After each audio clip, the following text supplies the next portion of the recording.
If you look at the top 20 foods that the firefighters are eating, we did not find one vegetable in that group. And the majority of the rest of the diet was meat and alcohol and processed foods. Enchanted Sky Media.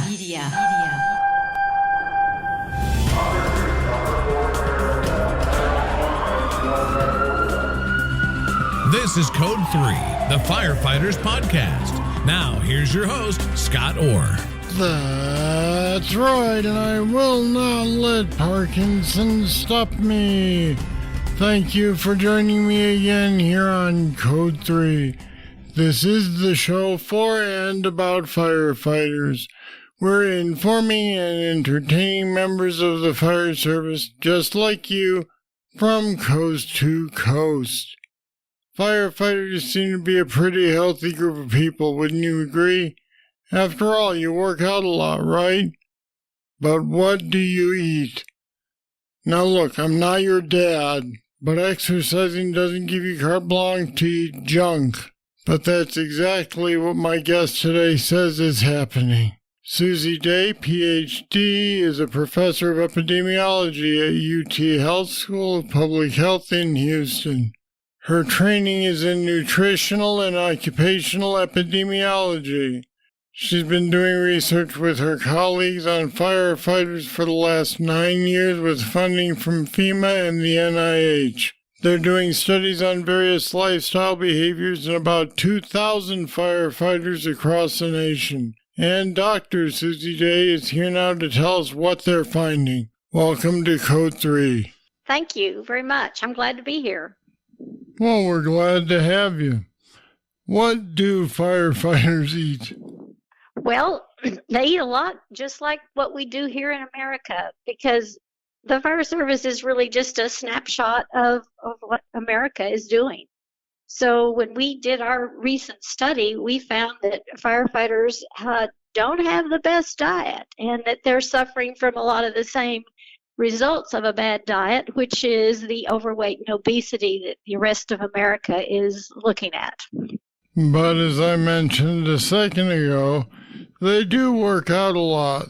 So does that help compensate?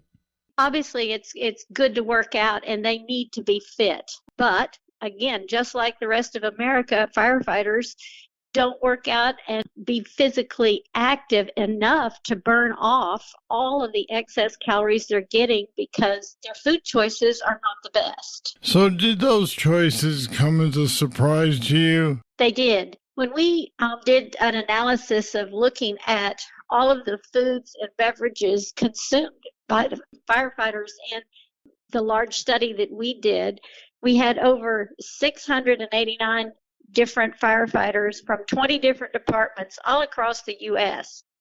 We had over 1,800 days of intake where they reported everything they ate and drank. And so we looked at what the important foods were in their diet and what the important beverages were, and we ranked all those. And if you look at the top 20 foods that the firefighters are eating, we did not find one vegetable in that group. We found fruit occur one time. And the majority of the rest of the diet was meat and alcohol and processed foods. Now, to be clear, I know we're not talking about all firefighters here. I mean, I know of one station where the guys were complaining that all they get from well-meaning folks is sugary stuff, and one firefighter said he'd love to see them bring by a deli plate. Yes. Of course, in research studies, we don't say that we have the results of every firefighter. But what we do is we had a smattering of firefighters from across the nation. And in this particular study, half of the fire departments, that's 10 of them that were in the study, were from stations that reported they were trying to be healthy and that they were doing something, some sort of program they were trying to do. And then the other half said they really weren't doing anything.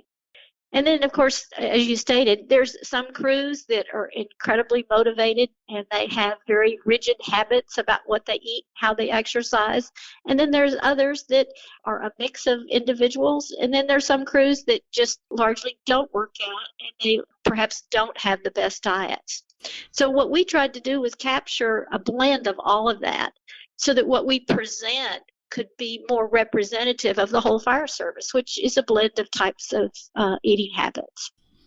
Are you recommending that firefighters become health food fanatics? I mean, isn't that a tough sell to guys who like fried mozzarella for dinner?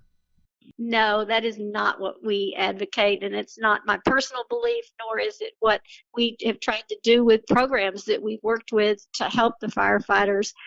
We know that they have an incredibly stressful lifestyle, and that lifestyle requires a lot of intensity, a lot of energy output, and they do have to have a large amount of energy to able to perform their daily duties. And we're not advocating some sort of strange diet, because we know that just from research that you can't put people on extremes and expect them to be able to make big changes.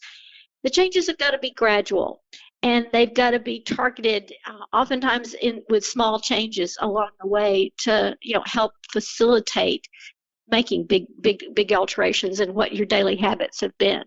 We've tried to look at it by targeting certain areas of things in the diet, and the areas that seem to be resonating well in the studies that we've been doing are to get firefighters to begin to think about getting rid of the processed foods in their diet. Because if you get rid of processed foods, that hints at snacks and the refined grains, all the extra pastas and things of that nature, frozen foods that have a lot of junk in them and oftentimes added sugars and things like that.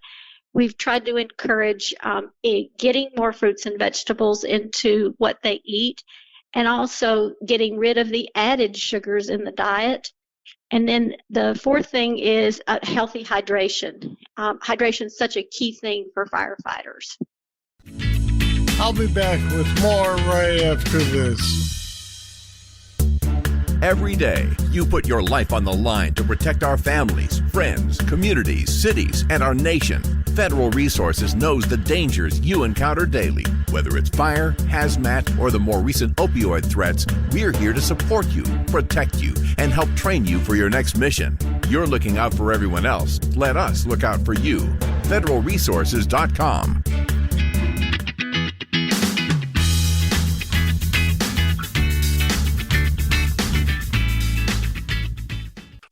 There have been plenty of heart attacks among members of the fire service. I'm assuming you assign the blame for that, at least in part, to diet? Well, research shows that what we eat has a direct effect on what is the result in our body, and the result of having an unhealthy diet, which has unhealthy fats in it, has added sugars, which lead to increased weight and lack of glucose management, poor hydration, all of these things, and lack of fruits and vegetables, which provide us minerals and vitamins that are essential, can lead to cardiovascular disease exacerbation. Now, we've all got family history. We've all got things we inherited because we didn't get to pick our parents.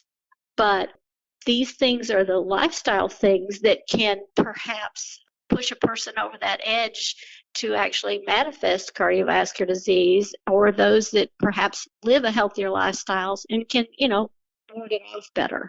Have you been able to see the results of your research? In the real world? Have you seen any firefighters who decided to change their diets as a group? Yes, we have. And our studies have been very rewarding in that way, in that when we have gone into the departments and across the nations, both big and small, in both career and in volunteer departments, that there are motivated folks out there who want to do better, who want to live better, and want to attack this problem, and how to eat better, and just to get that information, have begun to make changes.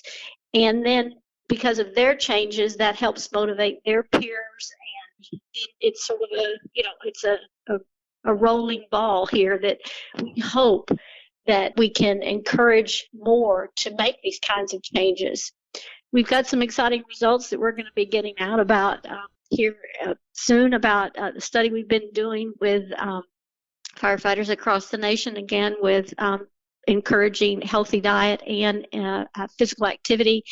And so we know we can make some changes. It's not going to be overnight, but it's a culture change we're trying to make, like I said, all across America. All right, we'll be looking for those results. Dr. Susie Day, thanks for talking with us on Code 3. You're most welcome. Thank you for having me. This was a pleasure.